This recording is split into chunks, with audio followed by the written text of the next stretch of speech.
Hello everybody, this is Purge, bringing you guys another match from the Gamecom.Plantronics Dota 2 tournament. I can give you guys some info about this. This has been a tournament that's been going on for the last couple weeks, hosted by Gamecom.Plantronics, or Plantronics Gamecom, sorry, other way around. It was a Dota 2 tournament, partially to advertise their new headsets that came out. If you guys want to check those out, go to Gamecom.Plantronics.com. Gamecom.Plantronics.com. A little confusing, /Dota 2 if you guys want to check that out. We are in the winner bracket final right here. I'm doing a bunch of replay casts, and Dark Falco Stack versus Team Dignitas are the two teams that actually made it all the way here. So we'll talk about the picks and bans in just a little second. But for now, a little bit of overview. There's a total of 5,500 in total event pricing, includes some of the headsets that they are giving away to the fourth place match, as well as some of the additional open bracket pricing. Just so you guys know, I have been informed that the open bracket pricing, as in the random teams being awarded headsets, have already been emailed. So if you guys did not get an email, you unfortunately are not one of the winners, and I'm so sorry. But first place is playing for a total of $2,000, second place $1,000, and third place $500.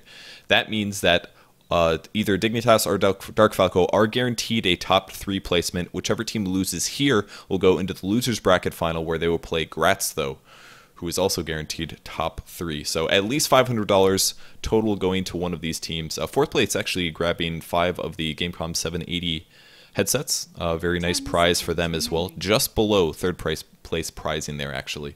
And keep in mind, those headsets do come with the in-game Dota 2 Battle Fury Faceless Void cosmetics. So super sweet headsets. I have some in person here. I just did a video review of those if you guys want to check them out. And I think that's about it. I don't think I needed to give any more overview about the tournament, but thanks everybody for tuning in, and let's get this started. So if we take a look here, Dark Falco Stack is going to be playing on the Dire team here, Dignitas on the Radiant. The first round ban's pretty standard for some of the for metagame at the moment. Magnus is still making some first round bans from Dark Falco. Lone Druid they feel is a priority. Some teams do value the Lone Druid ban, and other teams not so much. And Dignitas opting for the Nyx Assassin, completely expected. That is one hero that is almost entirely banned in the first round right now. And Lifestealer, another tier 1 carry at the moment, argued to be the most popular carry. Nyx Assassin, Luna, and also Gyrocopter. Mostly Gyrocopter as well as Nyx Assassin, or excuse me, Lifestealer, both very popular. And as you guys can see, there's a Gyrocopter ban in the second round. Now Dignitas prioritized with a Batrider first pick. That's another hero that does sometimes get banned in the first round. And to respond to this, Dark Falco actually went for a Darkseer and a Shadow Demon. Shadow Demon, the most popular support right now, other than Wisp.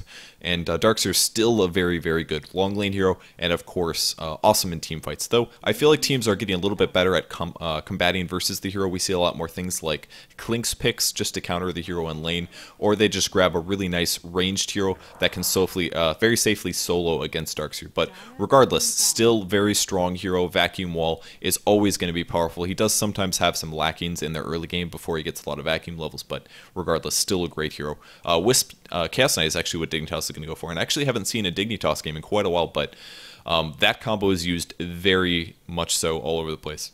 Especially the EU scene. A team that does like drafting that a lot is Empire. Empire, arguably the best EU team, or at least non-Chinese team at the moment. And the Wisp Chaos Knight dual lane is just so absolutely scary, and it can even fit into tri lanes as well if you do have enough mana to support that. So the nicest thing about that combo is that you get the immediate stun from using Reality Rift. Of course, Reality Rift into the Tether stun, and then you follow that up with a Chaos Bolt. So it's just, we're talking about at least 1.5 to 3 seconds of solid stun on your target, with a lot of right-click hidden damage on top of that. And once that does well in your lane, from there you can use Relocate to gank other lanes, take out important heroes like carries or mids, and just generally get a lot of dominance out of the game. So Dignitas is going for that strat. They're also going to have a Chen, so it's looking like it's going to be a Wisp Chaos Knight safe lane with a Chen in the jungle, most likely a Batrider mid, and then they will have a long lane hero. Now they can also do an aggressive tri lane if they so wish to do so, but I think it's a little bit more expected that they'll just do Wisp Chaos Knight safe with Chen ganking.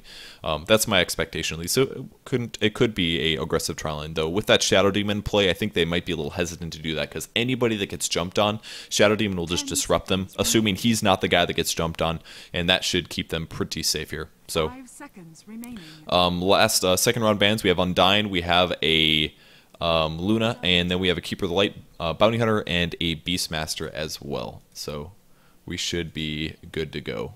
I'm just going to handle things in chat a little bit here. People doing some spoilers and stuff. That is no good.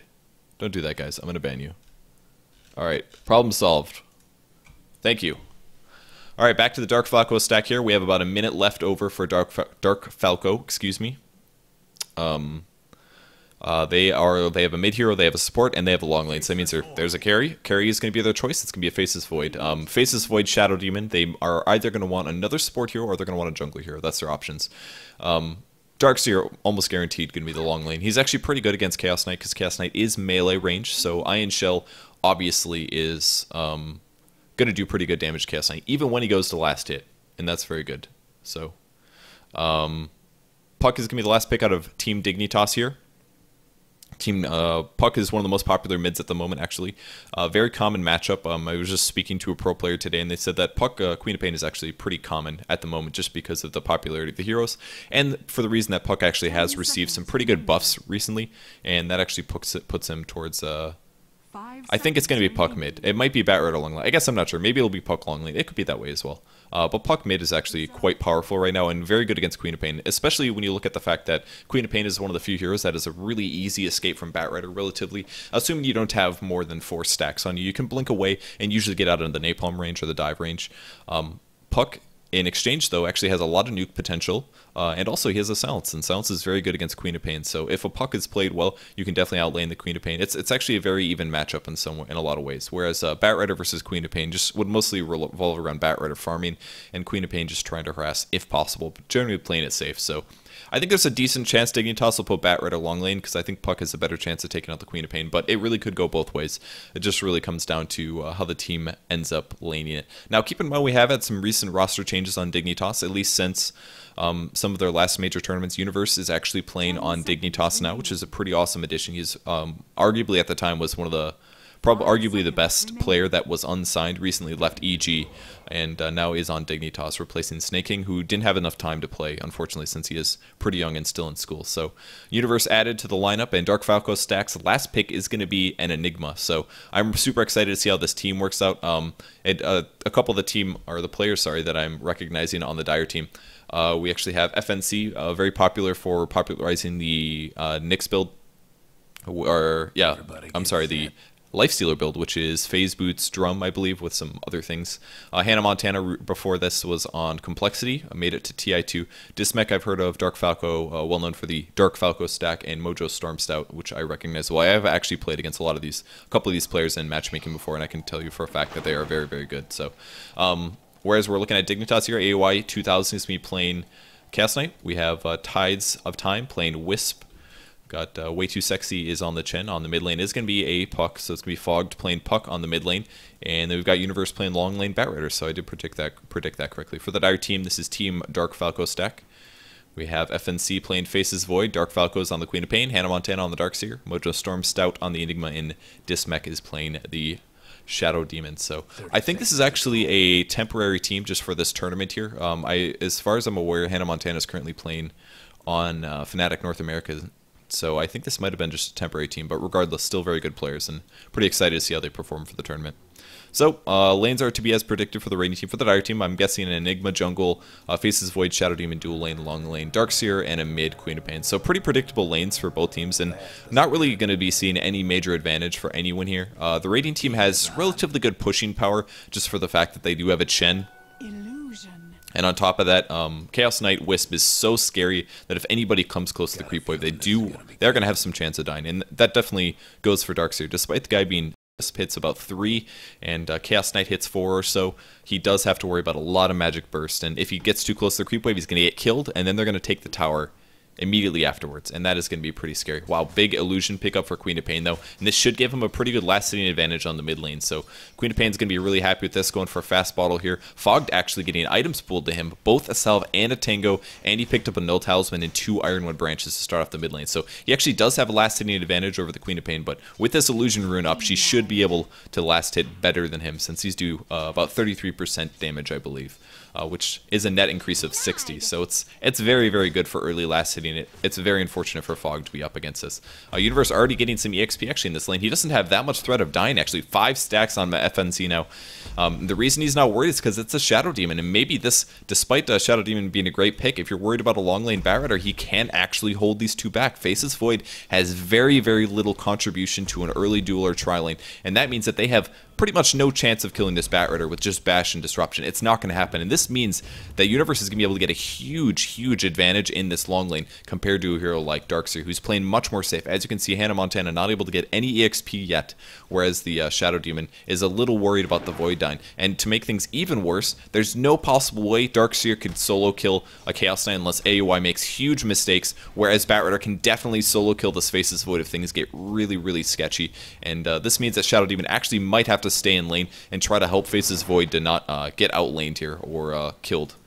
Whereas the Wisp can just kind of pull it the whole time. And that's going to mean that Dignitas not only is getting this lane advantage from the Bat Rider, but also is getting a pull advantage from Wisp. And he's going to go contest the rune, but it's actually going to spawn top. So rune goes to Fogged here. He's about 50 gold, away from a bottle. And he's actually going for a top gank here. He is going on Universe. The Enigma has came over with a level 2 Malefice, but luckily for him, he has been able to Firefly to the side. Fogged is maybe going to look into a kill. Dismech takes some damage, and there's the phase shift and back to the mid lane. I think he did shift because the dive came.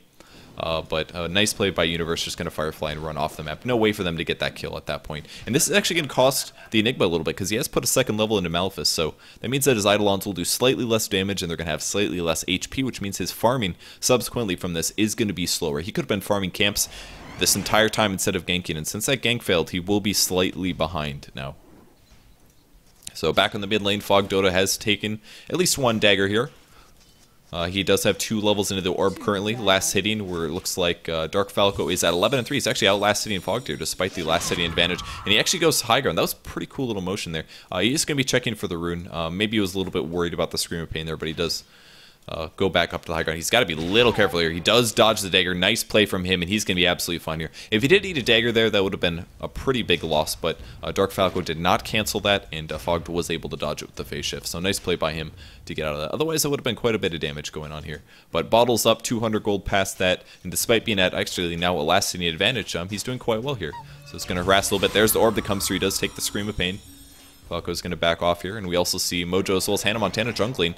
Hannah was still afraid of being within EXP range on the bot lane, understandably, so he's going to start off in the jungle and actually help Enigma farm up a little bit. So more like Enigma's helping Darkseer, to be honest, so he can tank up creeps and things like that. In the meantime, Universe has been pulling camps aside here, 4 stacks on the Dark Drawer, and he should be able to steal the last hits of this, and he does snag that. So one really nice thing about Bat Rider there in the long lane is that you can actually just sap that EXP and go on that large camp as you pull it while doing AoE damage, and most importantly, in a safe manner. He's able to get those last hits. If he ever got dove on, he could just run immediately down to the low ground here into the river. So pretty easy for him. He's actually level 5 right now, which is super impressive. If we check out the EXP per minute, he is way up there, and that is their long lane. Compare this 350 EXP per minute for the Bat Rider to what Darkseer is working with, and that is 71. So this draft from Dignitas was just absolutely superb. The Bat Rider is able to get almost entire EXP with some free farm, and compare this to the Darkseer, who's literally just not even in the lane. Now he's getting some EXP, but maybe he should have started this at level 1, perhaps. Might have been a little bit better off for him, I think. So AY now up to 32 last hits, doing better than the Faceless Void. Illusion's going to take some damage to the Bat Rider Illusion, of course, but he is now level 5, and he has a bottle picked up as well. Very close to Boots, and after that, probably going to go for Tranquil Boots. Fogged actually going to take a kill in the mid lane, actually. That was a level 5 Queen of Pain. Fogg just hitting level 6. Hannah surging forward. One little very expensive courier going on here, and that's actually 2 levels of waiting for. Oh, he's gonna use the ulti on Hannah Montana. Will he have enough for the orb? He's looking for the mana, but he's not gonna get in. The salve popped by Darkseer is actually helping out quite a bit. He's gonna use some right clicks, probably needs 3 or 4 to get the kill, and Hannah's gonna walk out of this. Fogged might be in some trouble. There's the courier, does phase off 2 tower hits, and there's the send back from the Queen of Pain. Can Dark Falco get the kill? He's not gonna be able to, so he saves his mana for sure, and Fogged is gonna go all the way back to base. So nice little save from Way Too Sexy to show up at the right time, and he wanted to get that kill on Hannah, but unfortunately not able to do so, and that's gonna burn his cooldown for about 85 seconds. That's a little bit of a loss, but regardless, he still killed Queen of Pain without it, so not the end of the world at all. He's got Bottle, he's got Wand, and Boots already picked up, so Fogg doing very, very well in this matchup so far. Now AOI picks up some Power Treads, Wand, still has the Stout Shield, not missing a lot of last hits, that's for sure, sitting very well. And keep in mind, the same time, Way Too Sexy's also been farming a lot. Now he hasn't actually had to gank yet, whereas the Enigma has, so he's going to have at least some EXP, no EXP advantage, but he does have more last hits than the Enigma, so he should be out farming him at least slightly here. And he's actually using Tornado to jungle a little bit, which is pretty cool. So possible push coming top, but Universe has predicted this, so he's going to start off the Firefly, which is going to result in the creep wave dying, and then the Eidolons won't be able to tank, so those are going to have to back off as well. If he actually didn't pay attention and precursor that with the Firefly, we could have seen that tower get killed right there. So nice foresight from him. In the meantime, if we look at the gold graph, a huge gold advantage going to Dignitas. 1 kill with First Blood is not going to match this up, and this is exactly what I was talking about. It's a lane advantage for Dignitas. They have the better lane on the safe lane. They have better EXP on the hard lane as well, and we're seeing Fogged get an EXP advantage over Dark Falco. He's putting some hits on him. Will he ulti this? We'll see. He's not going to. And Dark Falco is going to blink away last second. Looked a little hesitant and unsure what he should do there. But 300 HP. If Fogged comes off cooldowns here and he ultis, this is going to be a dead Queen of Pain. So he's got to be very careful right now. He's going to be looking to orbit. Will he go for it? He's thinking about it. I love his positioning right now. He knows that Dark Falco doesn't have a lot of HP, so he can just sit high ground and get these last hits in the meantime. So Dark Falco is going to have to play very, very safe here. Even the Wisp is actually sitting inside. All it's going to take is actually an orb through from the puck and then a tether and bring the spirits through to get the kill. And Tides is about to run out, so here it comes. He's going to spot things out. And that is going to be Dark Falco getting away. Takes 1 spirit, but not a big deal. Just waiting for his bottle to come back, and there it is. So bottle on the way back for Dark Falco here. Tides might be caught actually. Yep, Hannah's going to find him. Here's the blink forward, 1 right click, but no dagger on him. And Hannah actually does not have boots. There's the surge from Dark Falco. He's not going to go for it. We still have Tides and Way Too Sexy in the jungle. It's going to be a fast Arcane Boots for Chen. That's going to help him afford mana for things like Test of Faith as well as his ulti. I'm not really sure who's going to be picking up the mech instead, unless it's going to be Batrider. I'd be really surprised if Batrider picked it up, but he'll probably do it after Arcane Boots would be my guess. Wisp almost level 6, really good advantage for him. This compares to the Shadow Demon's level 4. He looks like he is maxing out Shadow Poison first, which means more AoE damage in team fights. Pretty nice to actually have this maxed out. You can afford it without too much of mana regen. Arcane Boots makes you go a lot longer, at least with the amount of mana you can have for Shadow Poison, but even 2 levels or a full mana pool is good enough. Now, we haven't seen AUI go for any kills yet. Still 57 last hits, pretty solid item builds, early magic sticks so that he can afford more mana spells, and Helm of Iron will means that he's most likely to go for an armlet. Once again, another kill on the mid lane, 1 ulti from Puck, and then an orb and a silence coming through. 4 levels of Waning Rift. He's actually maxing this out first for the purpose of course, silencing the Queen of Pain for up to 3 seconds. It's very, very good for that. Huge disable there. FNC now up to 40 last hits, still doing a pretty good job. No Quelling Blade either, so there's some pretty big base damage on the Faceless Void, but still is able to get these. And now that the stick is completely full, Universe might as well just keep casting it. Although we do have a gank coming with Enigma, he's going to have a black hole. This is going to be pretty dangerous for Universe if he spots this out. Here comes the TP actually at the same time. Here comes the gank. Chaos Knight's a little bit far back. Who will they be able to grab? There's the Chronosphere starting things off. FNC, they're going to go on Mojo Storm Stout. Great disruption actually. Universe is going to ulti this as the black hole will catch the rest of them. Great initiation. AUI is getting only to about half HP and they get sent back. So in the meantime, Dignitas actually comes in for that one and picks up the Shadow Demon. Nice TP from him, but regardless, perfect timing there from the Dark Falco stack just as the gank from AUI as well as Tides came in. So only person that died was Universe and the Shadow Demon, which is actually a good trade for the Dark Falco stack. Losing an offlaner for a support hero like that is not bad. But Fogged is actually still farming quite well. So not the end of the world for Dignitas either. See how that affects things. Wow, EXP is such a radiant advantage here, and gold, despite that death, is still looking okay. 3k for them, so looking very good for Dignitas. Queen of Pain back in the mid lane is level 8, only a wand in a bottle. Definitely very underfarmed compared to the Puck. Puck's got a whole treads and a null talisman on top of that. Some damage on FNC. There's the silence. We'll be able to get killed. There's the ulti. Needs 2 right clicks, and the flame break's actually going to do it. Great flame break from Universe. That was so cool.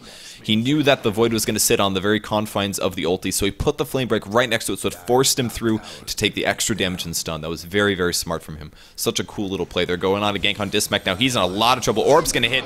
Easy kill there. And that's what Puck should be doing, is doing a lot of early ganks with all of those magic nukes. He's able to get the kill on the Shadow Demon. The creeps push in to take some tower damage. Well, they'll probably try to take this now. They did cut the creeps, and a little bit of heal in Universe. He's got his ulti up in 2 seconds. And this tower should give them a nice advantage. In the meantime, AOI still pressuring the bot tower as well, down to half HP, and Dark Falco's stack is going to be a little bit of trouble here. 3 Wildkins. I want to see those triple tornadoes if possible, and Puck gets the last hit top. And that is going to be his Blink Dagger. 11-minute Blink Dagger. Here comes the teleport, and they're going to the mid lane. Dark Falco will just simply walk away from that one. I don't know if they actually had the intention of getting the kill there, but regardless, Puck is now immediately going to be on the mid tower for pushing there at his triple tornado. I want to see the damage this baby is going to do. Going to be going on the creep wave very, very soon here. And there it goes. Oh my gosh, that damage is insane. Triple tornadoes. Makes you wish they had a Leshrac stun or something like that. Just stun all of those guys. Dark Falco literally has to walk away because the tornadoes do too much damage. There's a blink silence. Vision on the tornadoes, not as good as it used to be. There's some damage on him. Do they have ulti, man? He actually does not. He burned it all. Dark Falco's still getting killed. A great flame break from Universe. Throws him back and he does get caught. Hannah Montana's shifting over, but still doesn't have a whole lot of farm here. Just a level 5 on him. And Mojo Stormstout's going to be trying to push this, but he knows he can't really do a whole lot at the moment. He's level 8, only 3 levels of Malefice, and no Black Hole, so this is the best they can do at the moment. Eidolons are unable to get the last in. They're afraid that there is going to be some roaming over, which is actually what's happening. Batrider's going to be looking for kills. Dismech with boots. They all have boots, so they will be able to at least escape the deaths. Oh, he does find his support. Great flame break. Once again, catches Dismech. Will he ulti? He will actually. The sticky napalm buying him some time. And there's the test of faith. Gets the kill. Great play by Universe. Shadow Demon a little bit too close to the creep wave, but he did profit from that as soon as he did notice. Sending him back for the mana. And they are looking good. AUI as well as Tides farming top. The coolest part is they just have to stick together here. And what's going to happen is they'll teleport as soon as the team fight happens. FNC is actually looking for a fight. There's the silence goes in. Dark Falco in trouble. Will he break the tether? Getty's going to go down just in time for the chrono to hit. Great flame break as well. Buys way too sexy a second. He's going to have to walk away from this. More right clicks, and there they teleport in. Shadow Demon almost killed. Tether lands as well. Great stun on Enigma. Enigma goes down. No damage from him, and the flame break is coming in. Hannah Montana's getting low. Does land. Hannah's going to die to burn damage, and FNC may go down as well. Small mistake from Tides of Time. Sending back to Chaos Knight time, but actually, they knew they had that fight won. He probably just said, whatever, that fight is cleaned up. Chaos Knight can go back to farming immediately, and the rest of his allies are going to take the tower. But 5 dead heroes on the Dire team, 12-1 right now, and Dignitas is looking absolutely perfect versus the Dark Falco stack. I mean, the drafting here was just absolutely great. I think they did an awesome job. All the lane setups are just fantastic, and Dark Falco stack's having a really tough time matching up versus Dignitas here, so a little bit of poison damage flowing through once again, and the Queen of Pain's going to grab whatever CS she can, picks up the Belt of Giant Strength, but man, they are far behind in terms of core items. Puck even has an ultimate orb, like Dagger alone.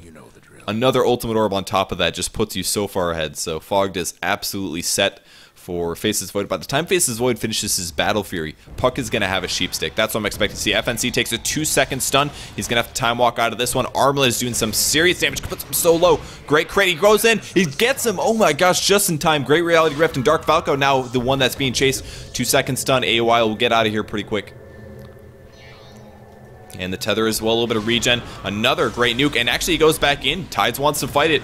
Flaming Lasso, Fogged comes in. There's the orb. Silence. Is it going to hit? Mojo's looking for the black hole. Oh, he's thinking about it, but he's just going to tether break, and now a couple right clicks from him. Hannah Montana dies once again. Flame break for once actually misused by Universe. And Go Next is called from Hannah. They don't want to play this game anymore. 16-1, and a very, very easy win for Dignitas here in the first game of the winner bracket finals. This is the best of 3. This will give Dignitas a 1-win advantage, but man, was that game one-sided.